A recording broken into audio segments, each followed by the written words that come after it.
In a Fox 5 update, there is still a critical shortage among foster families willing to take in a baby, but there's work being done to help get these babies a home.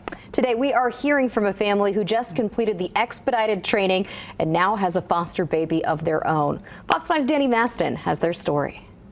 When I walked into that hospital room for the first time and saw her, I instantly knew we were doing the right thing. Shanna and Jason Lamb heard about the need for foster parents in Clark County and wanted to do whatever they could to help. I think that there are so many kids out there that are in need of a good family who don't currently have one. 180 children are currently living at Child Haven. 35 of those are kids under the age of 6 years old. So foster parents are needed very, very badly. Shanna and Jason weren't able to do the traditional 9-week training program, so they signed up for the expedited training, which was 2 weekends back-to-back for 8 hours each day. When you have children of your own,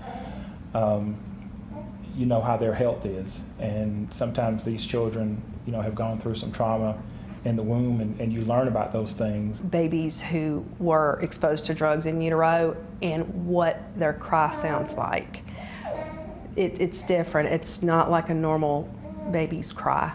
And have now had a foster baby for 4 months. I haven't regretted it for 1 second since she's been with us. It's just been a joy. Shanna and James encourages others to become a foster parent. If you feel like that you have an opportunity to bring someone into your home and make a positive impact in their lives, I don't think once you go through the classes and do all the other prep work that you have to do, I just think you'll be rewarded, and I really don't believe you'll regret it. I'm Danny Maston, Fox 5 News, local, Las Vegas.